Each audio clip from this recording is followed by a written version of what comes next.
Ever. Today for another vlog, although this time it's more of a repeat of the first one, which was all about concepts, like a very rough draft of concepts to understand society. This one is even more rough. Like was before I had like sort of a map, with like the arrows and all the connections between them.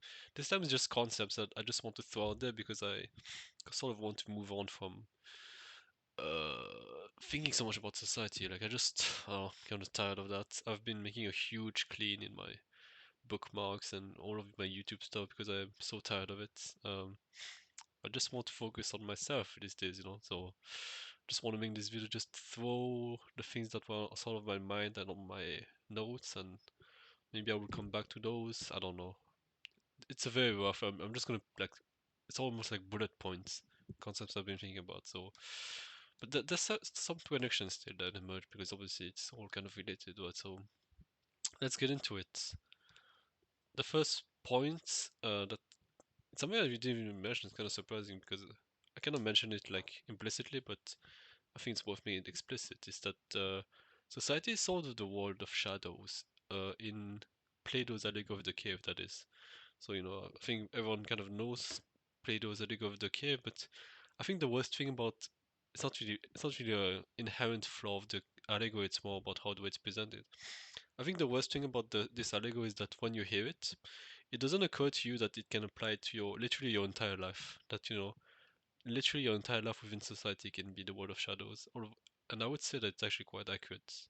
That it's to say that society is the world of shadows. So this link between those two ideas came from a book called Early Retirement Extreme, and that's how he starts the book, right? He's talking about how, you know, we think we know so much about the world, but actually, when we look at how people live and how little they question and how much, society is all about navigating a really distorted world, a world all of human constructs and all that, social constructs as well.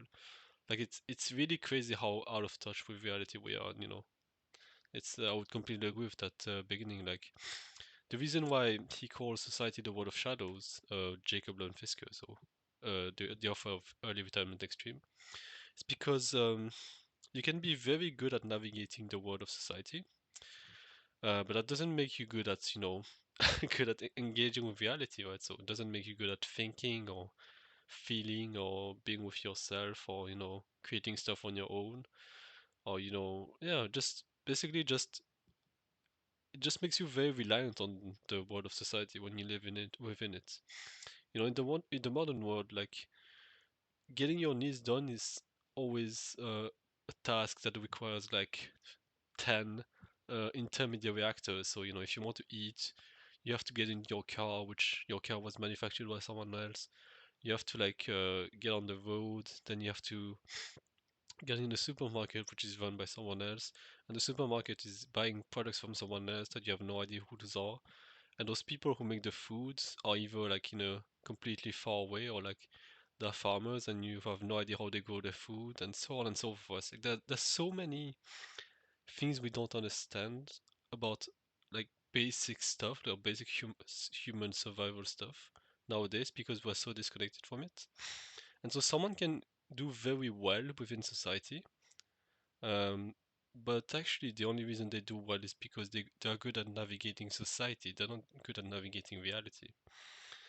And so, you just end up being someone who's like really, yeah, like socially able, but like as a in terms of creativity or intelligence, maybe not so much. And so, to me, what this points out is that you shouldn't take what society puts as good too seriously. Like sometimes it is good, but I wouldn't say that society is completely out of touch with reality because if it were, then it would completely collapse. So society needs to be with at some point it needs to be in touch with reality, like at some degree, right? It can't be 100% disconnected, can't be 100% shadows, but it's largely disconnected, right? So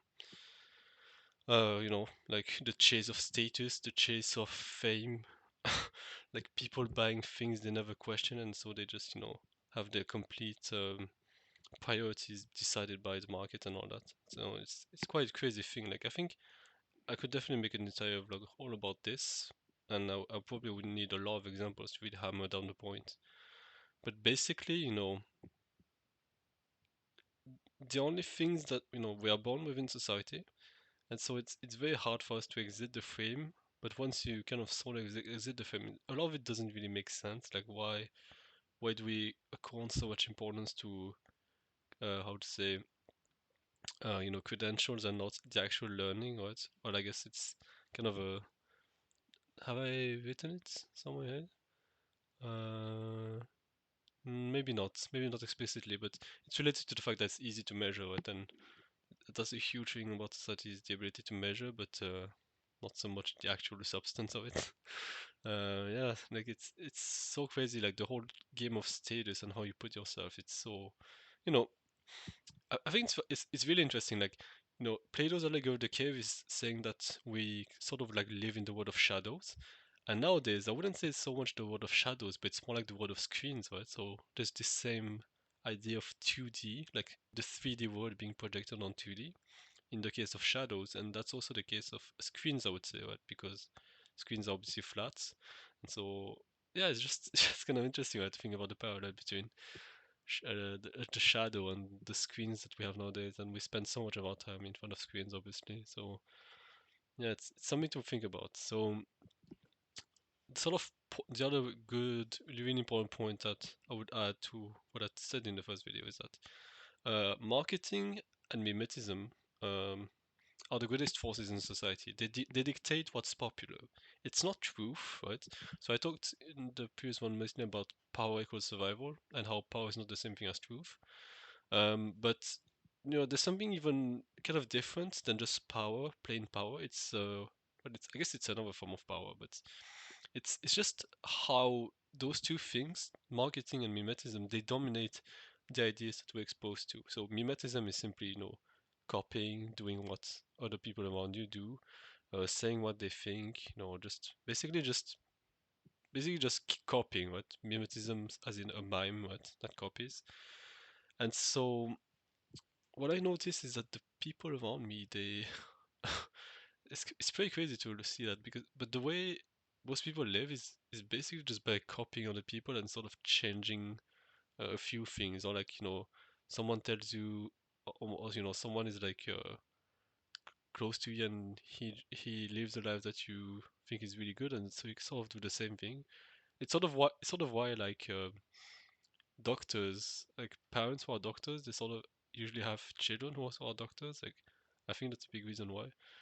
Because it's obviously not like a hereditary thing, right? It's there must be more of a human social factor to it, and I think that's a big part of it. Like people just copy one another. That's how they live their life. And I don't think it's necessarily wrong to copy because it's good to have like role models and to um, repeat things that work well and are great, right? But the problem is not so much copying; it's more like unconscious copying. So I guess for me, mimetism is more of that type of copying, right? So there's a huge difference between like a role model and someone you just blindly copy because you don't know any better and because it's fashionable, right? So I guess you could, fashion is a huge type of mimetism, right? So people just doing something because everyone else is doing it.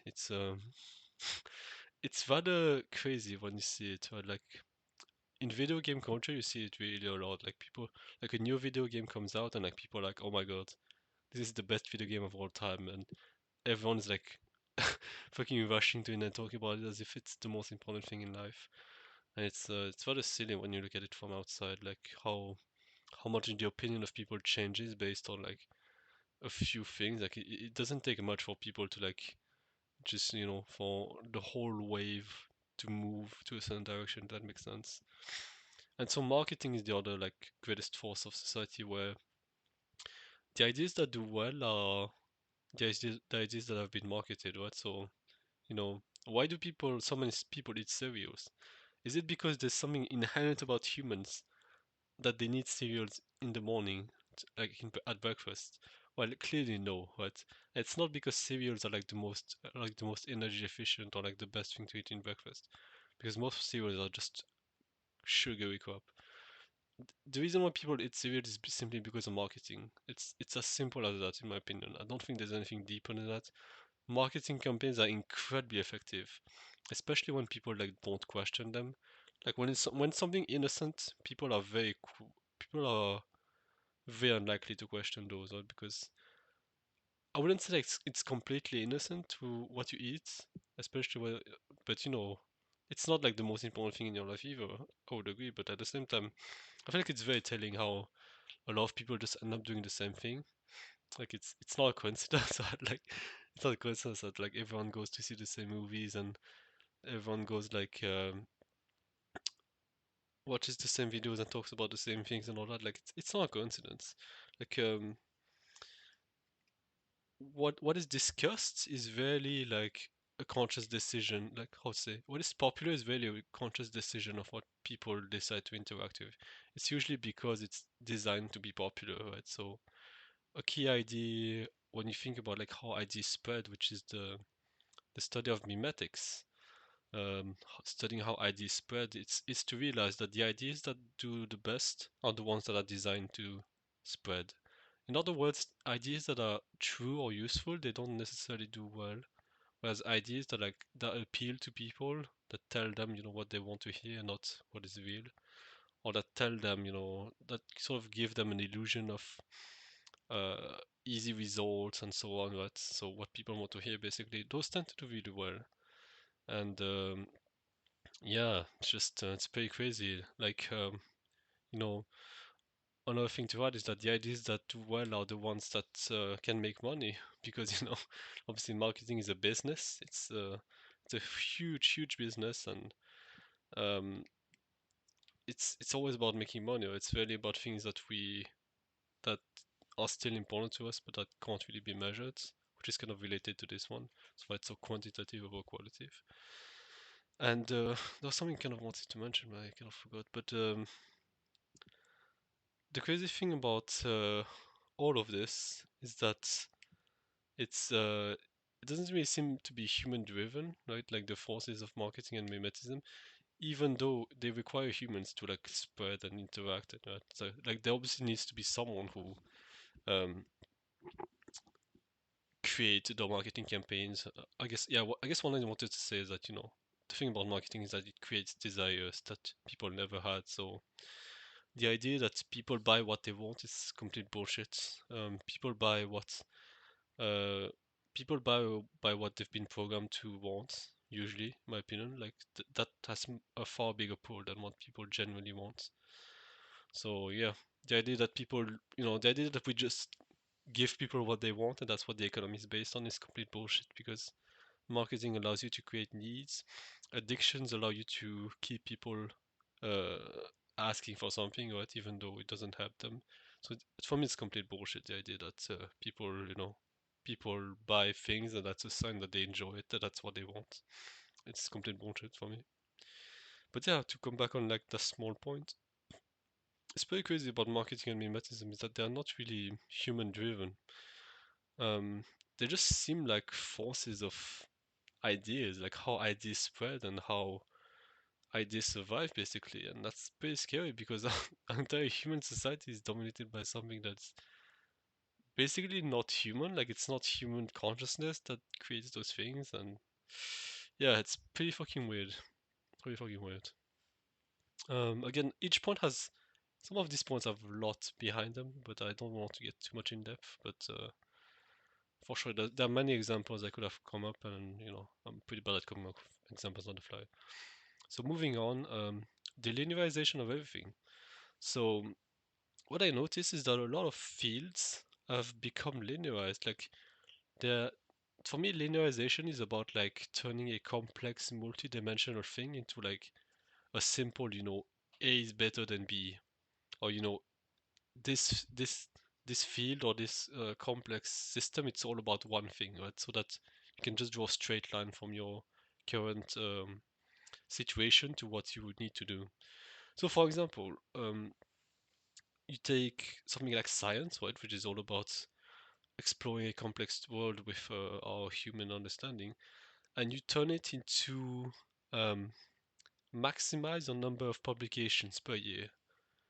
So more publications is good, basically. That's sort of a way you linearize things. That's something you see a lot, right? You take something that is complex, so multidimensional, essentially, and you turn it into something where it's like, maximize this metric, or maximize the number of applications, maximize the number of hours spent working, and so on. So this is one aspect of linearization. It's like turning everything into like a single metric to maximize. Another aspect of linearization is just thinking that it's all about reaching like better and better states.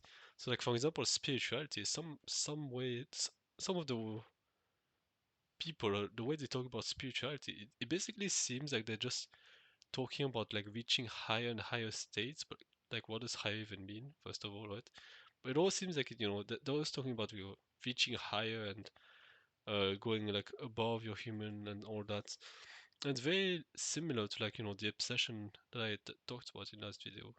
The obsession of improving yourself. It's very similar to that, but more general, where people are just super obsessed with improving in any field that they can find, and that mentality even finds itself in spirituality, right? So you're not spiritual enough, you're not meditating enough, right? So again, thinking in terms of hours rather than quality. It's pretty crazy. Um, you know, like it doesn't surprise me that much that science would be subject to this, although it's a huge loss. But like the fact that it happens in spirituality as well is also crazy.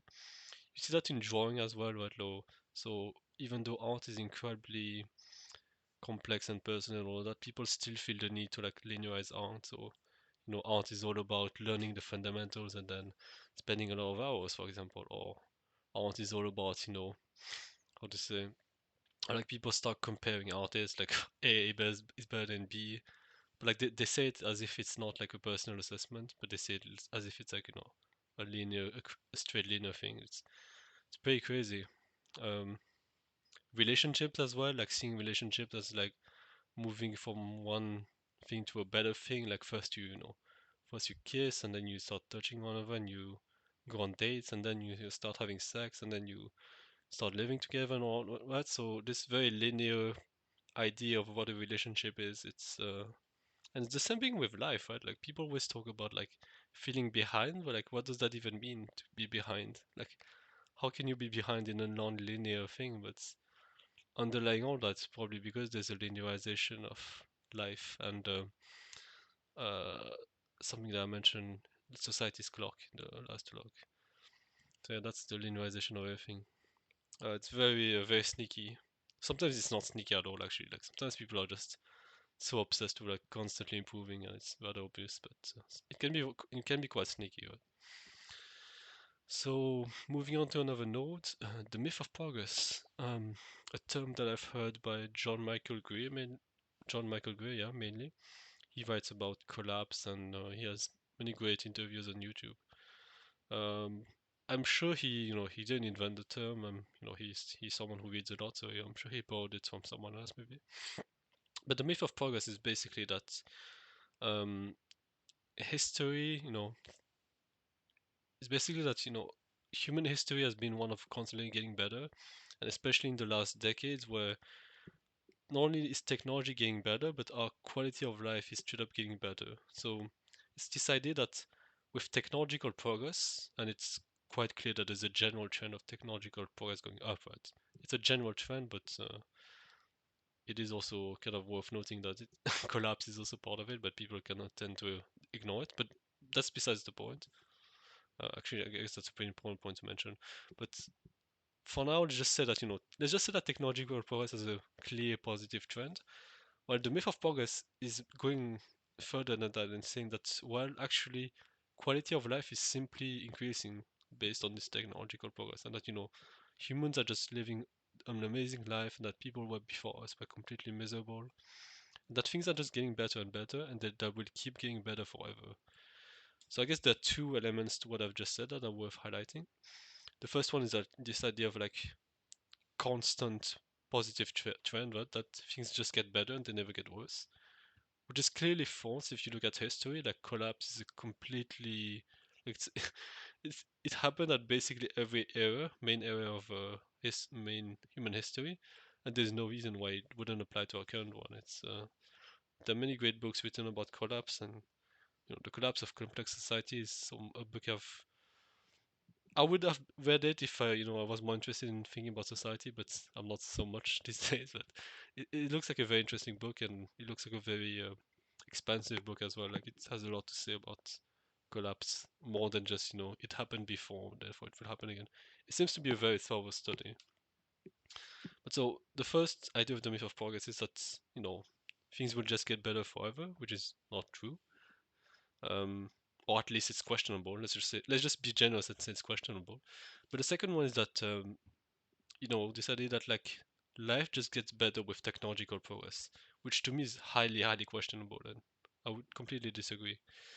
But I guess there is some truth to that, right? So I guess the first thing I would say is that technology is a very broad thing. There are many, many tiers of technology, and not all of them have the same relationship with human being, I would say. So for me, there are like three main classes of technology that I can see. Like it's a very rough classification, but I just kind of made it in like a few minutes. But because to me, I wanted to highlight the fact that there are many tiers of technology. But to me, there's a huge difference between something like, you know, an axe or a plow or a hoe or like a chariot or a wheel cart. That's like the first tier of technology. Let's call them, like I don't know, down to earth or uh, they're very down to earth, right?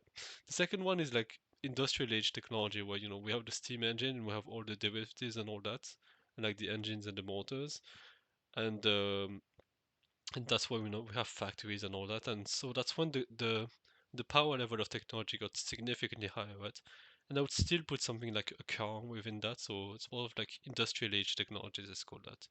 And the third tier is like kind of where we are nowadays, which is like data-driven technologies, so and fully integrated ones where you can have a recommendation system, for example, that completely tracks all of your data and browser history and that adapts its recommendations to that. Or you have like a fully integrated house or a car, and all of those, right? I would call those like data-driven slash fully integrated technologies. And to me, there's a huge difference between especially the first two and the third, because the thing about the third one is that it's very powerful on a consciousness altering dimension, first of all, and also it's very powerful on creating dependencies uh, in that sense, right? So consciousness altering, what do I mean by that? Well, I mean in the sense that like someone who's on social media can basically be stuck there forever if they didn't have like biological needs, because those systems are so addictive. They're so good at creating addictions because they give you what you want, or they give you no, it's not true. They don't give you what you want. They give you what gets you. They give you what makes you stay the longest on the site. Right. This is what most sites explicitly optimize is retention time, watch time, and so the idea that yeah, basically you have a system that basically adapts to you. So it's sort of like it's almost like biological in a way. It adapts to you such that you stay on it as much as possible. And to me, that's a huge difference between like a car, because those technologies, as much as they shape us and societies, like they don't literally like shape your consciousness in that same direct way, where they literally can keep you addicted on that site, or they can make you lose like 4 hours of your life listening to watching TikTok videos. It's really like super parasitic from what I see. And you also see that with marketing that is suited to your browsing history and all that. And it's just a very different, very a much more coercive type of technology, much more powerful at least, the data-driven one. And the second aspect that I want to mention about that 30 of technology is how much it makes you dependent on a full system. So uh, having knowledge of a car and how to repair it is very difficult. Like I don't claim to have I have no knowledge in that, for example. But if you take like one of those older cars before like people started putting computers and all that in them, it's still in the realm of like something where someone could do repairs on their own. They might not understand everything about it. They might not know how to like repair an engine and like how to take its parts and but at least they can do like basic repairs, right? With their car, let's say before all of the computer stuff got added. But now like in modern cars, like first of all, I don't even think you're allowed to repair it because of like there are like ways to prevent you. I'm not sure, but at least if you do it, like you ruins your. At least if you do, like there are many things that are avoided or something. But like the complexity of repair is like so much fucking higher because of like all of our independent systems and all of our computer integrated stuff, right? So the dependence on society for those technologies is so much higher.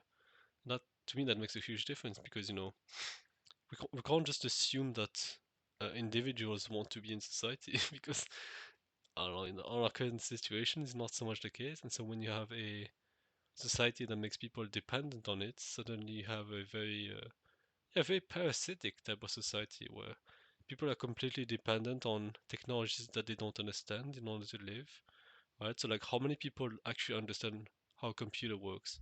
Like as in the details, not in the vague architecture idea, but like if your idea of like a CPU is like that there is this thing called a arithmetic logic unit or LEU, and you have the all of the other things such as registries and cache and all that. That's a very nice vague picture of what the CPU is, but that's not actually what the CPU is on like the component level with like all of the transistors and all of the and all of the memory stuff and all that. Like my knowledge of CPU and computer is absolutely terrible, right? But like how many people have that kind of fine grained knowledge of what a CPU does?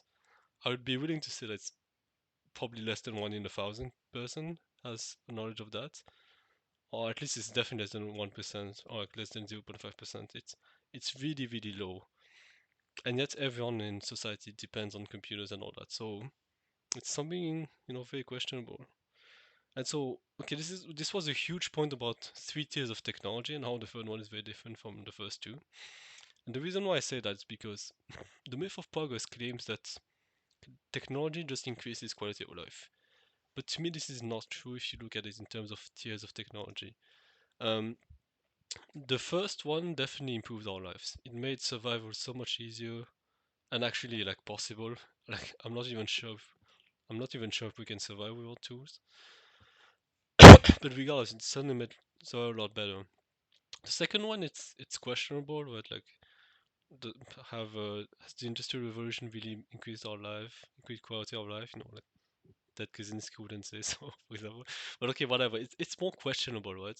But at least it allows us to produce things that we actually need, but such as related to food and related to like industry and related to like clothing and housing and building and roads and all that. At least those things directly influence quality of life. But the third one, on the other hand, it's very questionable whether or not it has increased our lives. I mean, the internet is really fucking amazing. So there's definitely something to be said about that. But like all of those data-driven technologies that just make your life more dependent on them and just create more addictions and all that, like it's very questionable whether quality of life has actually increased um, because of those. And the thing is that people act as if it's like a choice that we make to progress technology, but it's not true. It's again, it's all I think I mentioned it before, but like it's all an unconscious process, the increase of technology and all that. So yeah, like is society really getting better with increasing technology? It's very questionable, but at least it's worth raising the question. Right? My personal opinion is that no, it's not true that quality of life has increased. I think in many ways it has gotten worse, but you know, there are definitely upsides, and at least it's something that we should think about rather than just blindly accept technology. But you know, the thing is that I don't think it will change the fact that the increase of technology is an unconscious process that we can't really stop. But at least it's worth thinking about, right? So 28 minutes, and I've spent 30 minutes now, and I spent it on 4 points. So maybe I'll go faster this time. So objective and quantitative over personal and quantitative. So I feel like it's rather straightforward. I feel like it's just what I'm saying is that it's just like how we as a collective tend to see the quote unquote objective and what can be measured as more important than like our personal experience and like the things that can't be quantified, which is complete bullshit, right? Because like like the reason why we quantify things is to improve quality of life, isn't it? So you know, it's rather bullshit when you look at it kind of more closely. But you know, quantifying is important. I'm not saying otherwise, but like when it's become such a central part of society that like we sort of pretend like emotions are not even important and not worth investigating and not studying. It's kind of insane to see the whole thing. Again, you know, society is the world of shadows. It's kind of crazy that we don't take the emotional dimension seriously and the one of personal experience. Yeah, you know, I remember a tweet saying, people have always asked me what I thought, but they never asked me how I feel, and I will let you guess which one was underdeveloped in my life. So that was the tweet, and I I couldn't summarize my whole life better than this. It's unbelievable to me that no one has ever asked me how I feel. Yeah. So moving on, let's be a bit more quick, you know. Well, kind of similar to this, right? Um, the dissatisfaction with the present moment. So it seems rather apparent to me that like people really are into escapes nowadays, especially with all the distractions we have nowadays. And like for example, just kind of try to keep track of how many stories actually take place in the normal modern world, right? The world we currently live in. How many of the popular stories actually take place in that setting? Like most of what I see are like fantasy settings or like sci-fi settings or like you know like really yeah just I guess I'm not really sure what I would call other ones, but it's more like you know just imaginary settings, right? Like how many stories actually take place in the modern world besides things like romance stories, which are also kind of fictional, like which are kind of fantasy in a way, like fantasy in the sense of you know living through fantasy. Right, it's not the genre. It's kind of funny, right? Like even like romance stories who are one of more which are on the more grand settings, they kind of are very disconnected from like what is present everyday life. And maybe you could say that's something inherent about storytelling. I guess yeah, in a way, kind of is. Right? But I think you don't need to look at storytelling necessarily to kind of keep track of this dissatisfaction with the present moment. Like just the sheer amount of distractions and how much people simply seem to escape all the time, right? Like the cliche is obviously pointing the fact that people are looking at their phone all the time, but like it is worth saying again and again that's it kind of crazy like how much people look at their phone like people don't for example stop down to appreciate just basic nature and just you know or like chat with someone else maybe it always seems to be about you know going somewhere else and it's yeah it's fucking crazy how that's kind of become our society like what is it almost seems like that was kind of what all of this technology is leading up to in some way. Because you know, sometimes I wonder, uh, where is the general direction of society? And to that, first I would say that a point I've already made, which is that technological progress is not driven by humans. But in some ways, it kind of feels like it's kind of the end game, isn't it, of technological society if it doesn't collapse.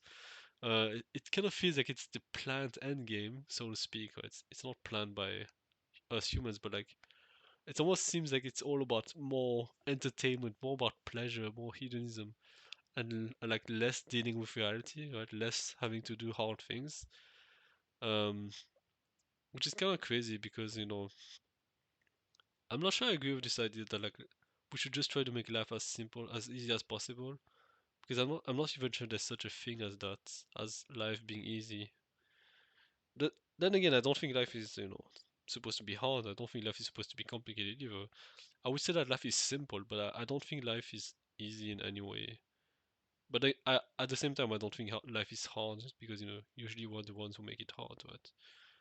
But yeah, I just don't agree with this idea that like life is all about removing whatever difficulties we might have and whatever. Like there are definitely many forms of difficulties we should get rid of, like the ones that can kill you or the ones that can like injure you for the rest of your life. For sure, we should definitely think about those. But like no, but like what about the struggle of like learning a craft or like learning how to draw, for example, right? Like is making an AI that can do subpar art without any of our involvement, is that really a good use of our time? I don't know. It's doesn't really feel like this case, but that's obviously my personal opinion.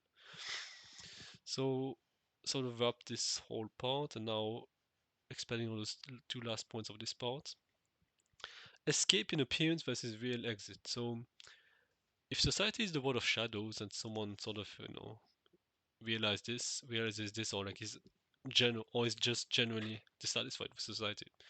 There's obviously like thinking about how to escape or like thinking how to live at least on the periphery of society, right? How to not be like so much in like engulfed in it in its culture and its societal program. And I think what I've seen with many culture movements is that there's sort of like a trend of like escape in appearance where you sort of say that you're against society. You sort of say that you're like, be an anti-conformist or being like, an anti-consumerist. But then actually, when you look at those people, they actually are just as conformist and consumerist as like the mainstream culture. And so, for example, the people who are like the people who well, I guess I don't know if it's like the greatest example because I think there's still value in that movement. But like the people who sort of live the more minimalist lifestyle, such as going on vans or like living in small houses and all that, and they spend all of their time just making videos about it and like just making all of their business about that, and it's kind of like how a minimalist movement can become a consumerist thing, right? Like it's sort of weird. It's pretty crazy how it happens, but at the same time, it's I think what I'm saying is a bit unfair to that specific case because I think there's more good than the small bad that comes from trying to scale up because it is good that those ideas spread, right?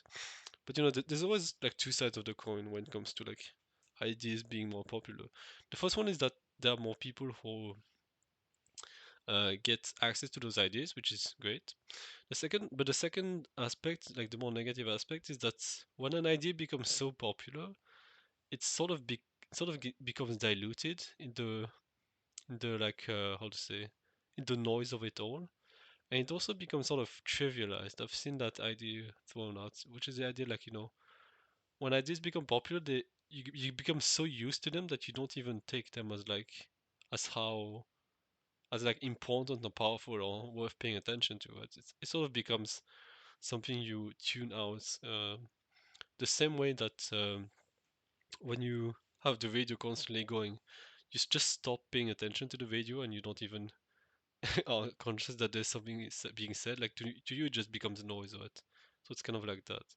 So this sort of like escape in appearance is like putting the pretense of exiting society, but really you're just looking for another movement or another group to belong to, rather than just deciding to live your own life, which, I'm not saying that leading your own life is about being alone all the time, but I think it does involve being prepared for that. Like at least being prepared to not be popular and to not, be the winner within society, right? But because you realize that there's kind of no point being a winner in a losing game, which I would say society is kind of a losing game a lot of the times. Like, a lot of the games that society involves you in are very much a losing games, right? Like the game of improving yourself, it's this kind of like already a an assumption that there's something wrong with you if you're trying to improve yourself, uh, as opposed improving yourself as opposed to making your life more rich. Right? I think that's a better framing than improving yourself. But for example, improving yourself, I would say that's a losing game because yeah, you're already kind of implying that there's something wrong with you that you need to change, which is kind of a I mean, it's pretty nasty way to look at yourself. I don't know. It's totally pretty negative way. Or like the game of status, the game of fame, the game of chasing money. Again, just a lot of those games. They are not. They are rarely things that people choose. It's just that they get sort of coerced into, and yeah, they just end up playing someone else's game for the rest of their life, and it's pretty. It's rather disgusting, but yeah, it's kind of how society works. And so the last part of this whole island of a note is inoculating yourself against the modern world. So for me, the word inoculating means simply just sort of removing yourself from like all the parts that can influence you a lot. So getting out of social media, getting out of at least getting out of the really bad parts of social media, like the narrative warfare, the counter warfare, people screaming at one another, right? Um, so yeah, it's just generally just getting out of the really bad parts of the modern world, the consumer society as well, the game of dating a lot of people but being afraid of um, how to say the game of dating a lot of people and having really really shallow relationships, all of that, right? Like just getting out of the thing, like there's this story about a an autobiography in like four short chapters, and I think each chapter is like a sentence or two, and it's like and basically the way it ends, and like the way it starts is like there's like a hole in the road or in the street, and the main character falls in it, and they can't get up, and they blame everyone else except themselves, and the way it ends is that rather than just going down the street, they just go down another street. Because the second chapter is like, I see the hole, but I go on it in it anyway, and I'm sort of in denial. The third one is I go into the hole, but I know that's my mistake. And the fourth chapter is that I simply don't go into the street where there's a hole. It's as simple as that. So I feel like it's the same thing with the modern world. Like, if you recognize that there are parts of the modern world that don't improve your life, you simply just step away from them. You simply don't you don't even complain about them, or you don't hate them. You just simply go to another street. It's as simple as that. And it takes a while to actually like kind of pick up this habit in my experience, but it is very much something worth doing, because it just frees up a lot of time and energy. So yeah, um, other concepts. So I don't think I'm as much to say about them, but I'm just gonna go through them still. So taboos about money and sex. This is kind of an interesting one because I've never had sex first of all. But it's definitely something you notice, right? Taboos about money and sex. And an interesting thing to note about those two things is that they kind of are huge parts of life, right? Like um, especially your quality of life. Like there are obviously more important things in life than money, but money is important to as a baseline for survival, right?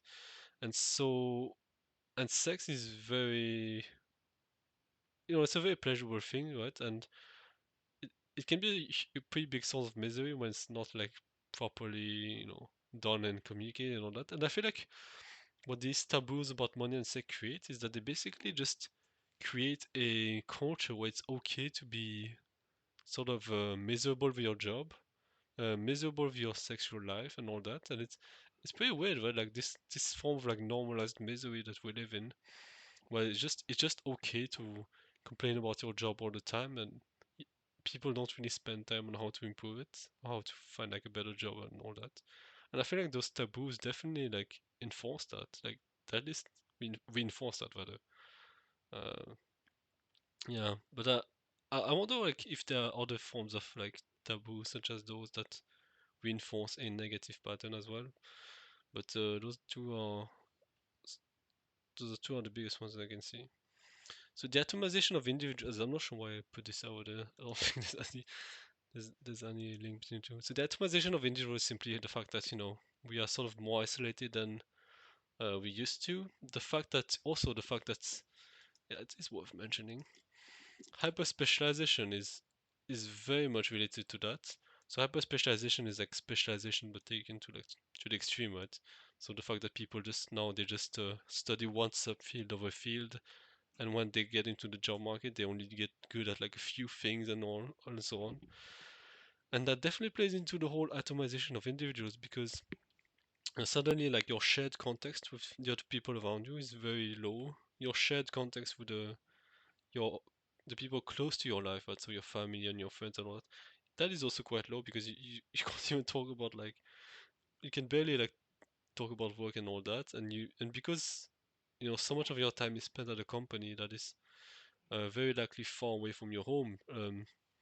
What you end up having is a very like very separate environments with barely any shared context between them, and basically people just live together, but they don't have much shared experience from their work, for example, right? So yeah, like like people just have very different jobs and just very different things, and it's not like there's like a shared context between your work and your home usually. Usually like your work is usually just a way to get money so that you can live, and so there's just sheer lack of shared context. And in general, the atomization of individuals is just it's rather interesting to note with the internet, right? Like how much it's allowed us to connect quickly, but at the same time, the depth of relationships has seems to have severely decreased, and it is interesting, right? How come that happened? Um, Maybe it's because people they have so much choice that they never really commit to anything. It's kind of interesting how it works, and maybe that's it, or maybe it's because um, this constant culture of like distraction means that people are very bad at being sort of you know the uncomfortable parts of life, but like being in uncomfortable situations. And the thing about social interaction is that there's definitely like some form of discomfort that is kind of inherent to them, right? So meeting new people is never like a super or rather reaching out to new people is never like a super 100% comfortable thing in my opinion, or maybe that's just me who struggles, I don't know. But it's never like 100% comfortable, but it's also like very important to make friends, right? Because obviously you're always a stranger at first, and you kind of need to know one another at some point. So there always needs to be that step of going from stranger to acquaintance slash friend, and I feel like that always requires some discomfort. And because our society is really bad, it seems, at dealing with discomfort because we have so many distractions. Um, I feel like there are many ways in which that aversion to discomfort really hurts reaching out, right? So making friendships and all that. So maybe that's why people are so isolated these days. I'm not sure, but rather, no matter what explanation you come up with, it's I feel like it's rather obvious that people are very isolated now, right? Um, yeah, it's very weird, right? Because we have the tools for it, the tools to connect, and yet we seem to be more isolated. It's quite weird. So trauma is used by society. So I talked about trauma in the last one, and uh, again, I'm not super happy with the explanation, but I think I gave you a good overview of like the concept of trauma related to trauma and how it feels and all that, and how it manifests. And something I didn't mention, but it's actually pretty crazy, is that how much trauma is actually used by society. Right? It's actually fueled by society is fueled by trauma. Like it's not like a bug. It almost seems like a feature. Um, for example, like the overachiever type of people that work really hard and all that. In my opinion, or maybe it's just me projecting. There's quite a lot of trauma underlying all of that, like this desire to prove yourself and to work hard and so on. It's this sense of like that there's something wrong with you, and that if you don't work hard, then you're worthless or something, right? The trauma of being judged all the time and having your sense of self-worth, be defined by someone else. And so like that is very beneficial for society, obviously, because that means that that person will work really hard, and you can create a lot of incentives for them to work hard and all that. Or like yeah, the people pleaser, the people who bend backwards and just do everything they're told just to please people. It's very similar to the workaholics, obviously. So the first type of people I described were more of the workaholics, or people who really over-identify with their job. The second type is more like people pleaser. It's more so it's more of a social context, but it can also apply to jobs, obviously, right? And so yeah, it's pretty crazy, and you know, I'm not sure if is it really true. I never really looked into that, but like people say that people who border on the psychopathic traits, they tend to do better as like business people, and I guess I could see why that could be the case. And it's pretty crazy that those people are the ones that like bring forward the economic development of society. If that's the case, if that's the case, then society is gonna build on modern society is gonna build on sociopath. It's pretty crazy if that's true. And yeah, trauma used by society. That's it's a very powerful coercion tool, right? Like because a societal because a society is not just about having a societal program that people listen to. Because a societal program is just a set of ideas, right? Like that doesn't really have any coercive power, but the fact that we society can sort of use trauma to make people follow the societal program is really the key of how it all works. Because if people didn't feel bad in their body or in their personal experience, then they wouldn't care about the societal program. Like they wouldn't care about like, you know, having people that disagree with you. Right? It would just be all people disagreeing about ideas. But the fact that there's trauma involved and like power games as well, that makes a huge difference.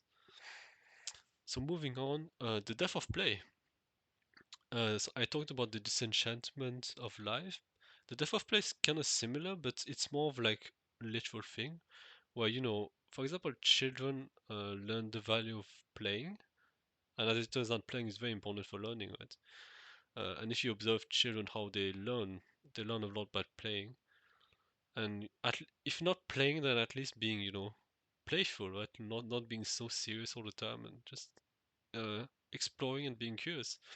And yet, as adults, it seems that we just lose uh, this like ability or like this tendency to just use playing as a way to learn rather than like like the way you quote unquote learn as an adult. Like the idea is that you just sit in a room and you listen to someone. That's the most fucking bullshit way ever. Right? This is not how anyone actually learns. Like what you learn in classrooms is so fucking it's such a diluted form of learning that I don't think the people who actually do good stuff in life they ever learn through this way.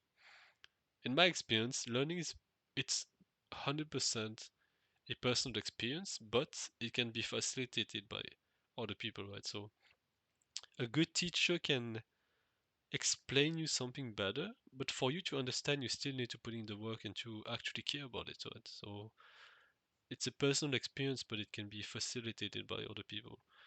Um, so that's my experience for learning, and so playing has a huge role in that because it's first of all it's enjoyable, and so that always helps to make something enjoyable.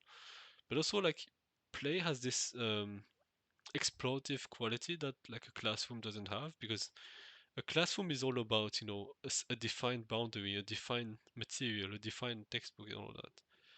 And play on the other hand is explorative, which means that you don't really know what comes up, and what you can learn there is actually can be a lot more powerful than just just uh, repeating stuff from a textbook or like you're just following train tracks that someone else has laid for you.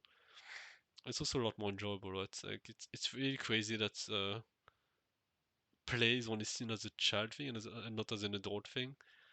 Um, and it, I would this idea would make sense to me if it actually had good results. Like if people learning this way, this really unfun way, were actually better than the people who take playing more seriously. But yeah, in fact, what you see is that the people who just can play, they actually are far better usually.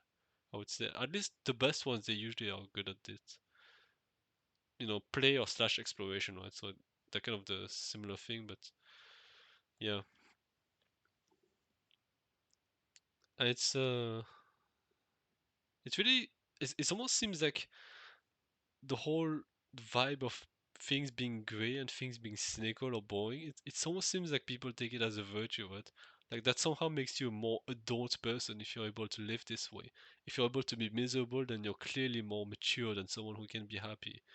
like there's this idea, I mean, there's this idea that like miserable equals smart.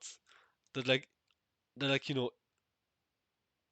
if you're happy, then clearly you're dumb, right? That's the only way you can be happy. Like I don't know where that idea comes from. But it's like the most stupid unconscious thing I've ever heard. It's like this unconscious assumption that people have, with like that's just what being an adult is. Or you're smarter and therefore you're more miserable as an adult. It's kind of this vibe, ignorance is bliss type of that deal. Yeah. So last 2 points. I don't really have any nice transitions. I'm just gonna list them. So group depression. It's a concept I've never really heard, but basically my experience with like video game community or online communities is that it's kind of like a group vibe of people enjoying being miserable and like kind of keeping one another this way, right? So it's not just that the group is so it's not just that the individuals are generally depressed or miserable or sad. It's that they kind of enjoy it even. Like it's kind of like their identity in some way. But it's never identity in an explicit sense, right? It's more like identity is a background thing. It's more like a background identity of being miserable. And people keep one another there through various mechanisms.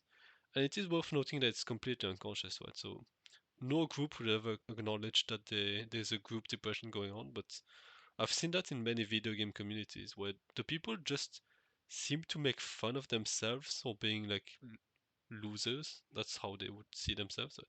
For like being, nerds and having no life and, that they would never get a girlfriend or something like that.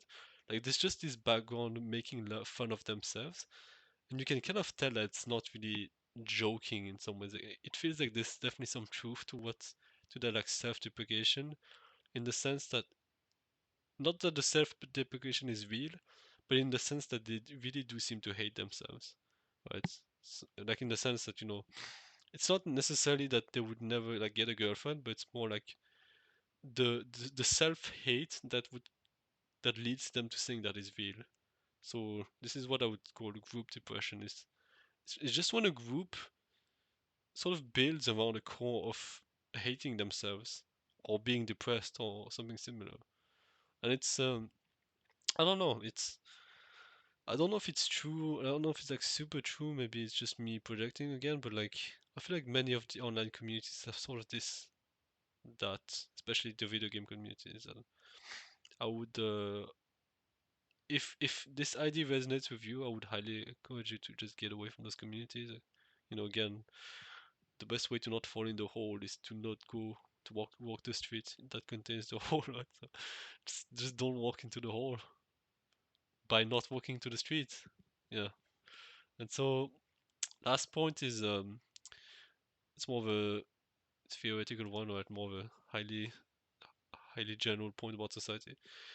Dunbar's number and hierarchy.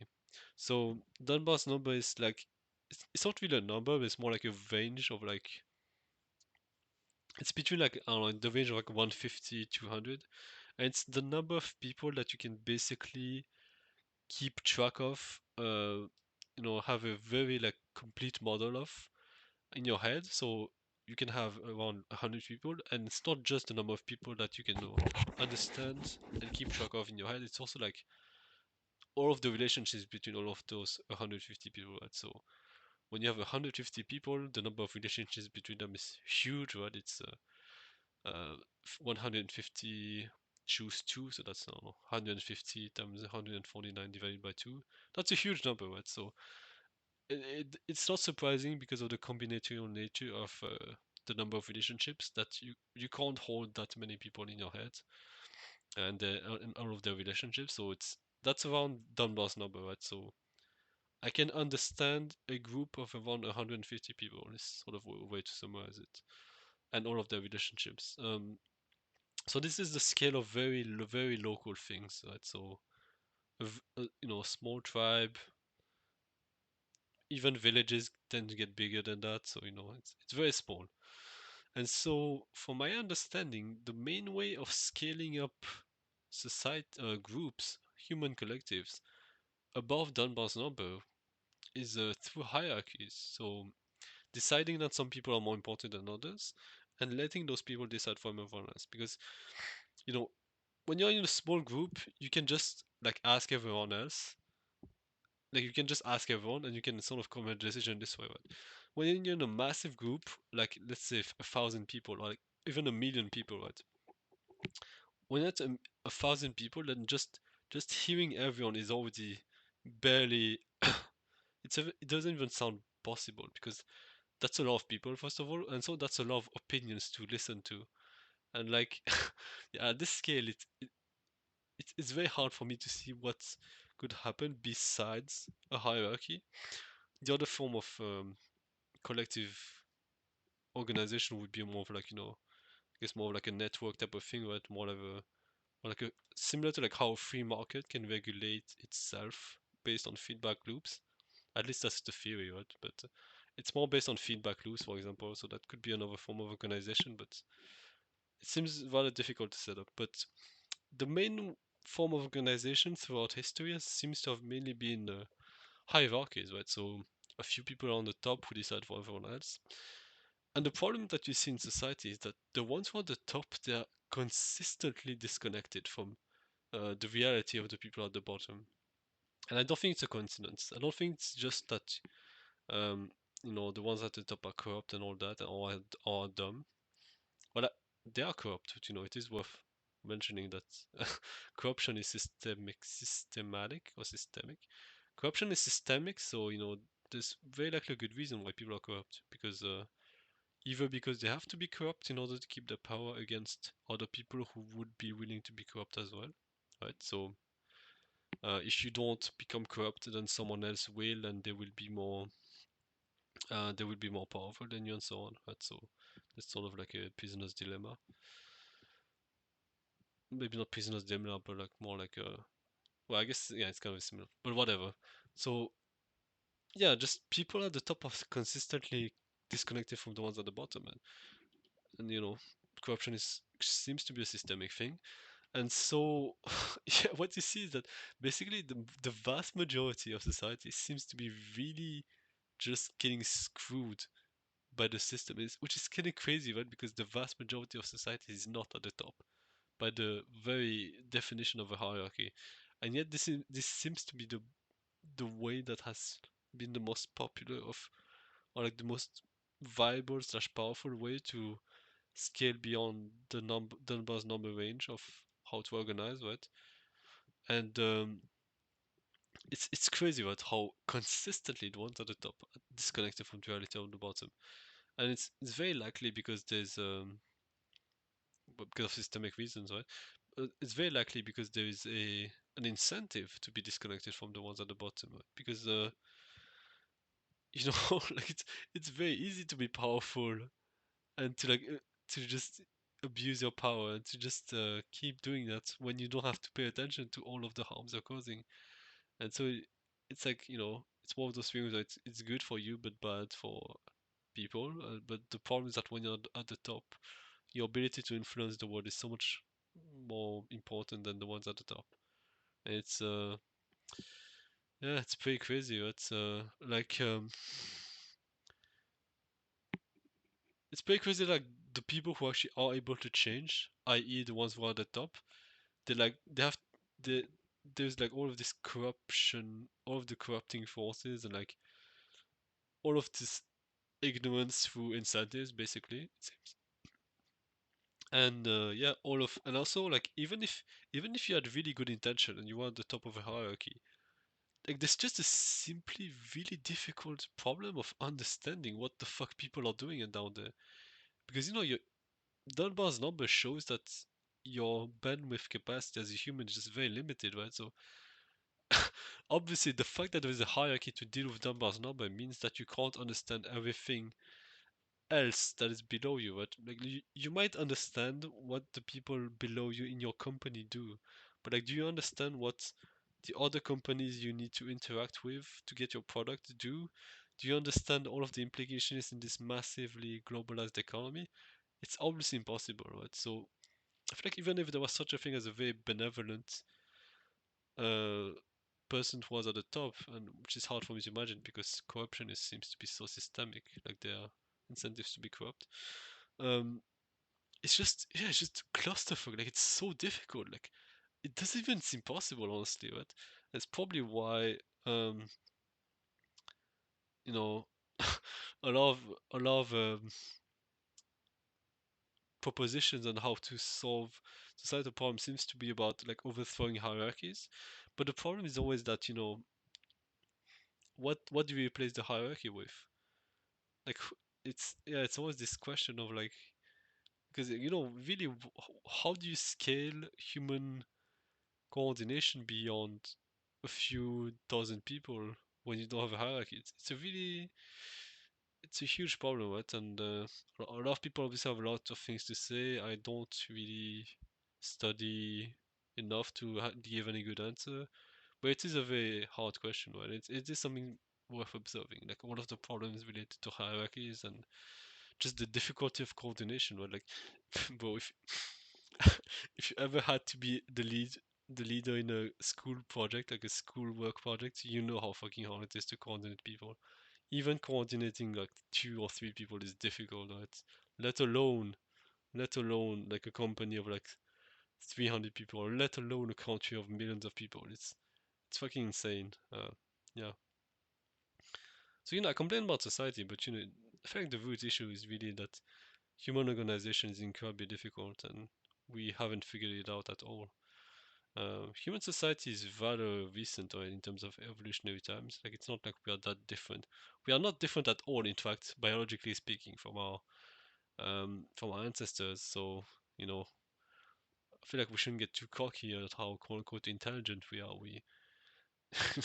I mean, we might be very intelligent when it comes to the external world, but like, to the internal world, we are very ignorant about a lot of things, and you know, things is rather apparent to how society is shaped that it's very much a thing we don't understand.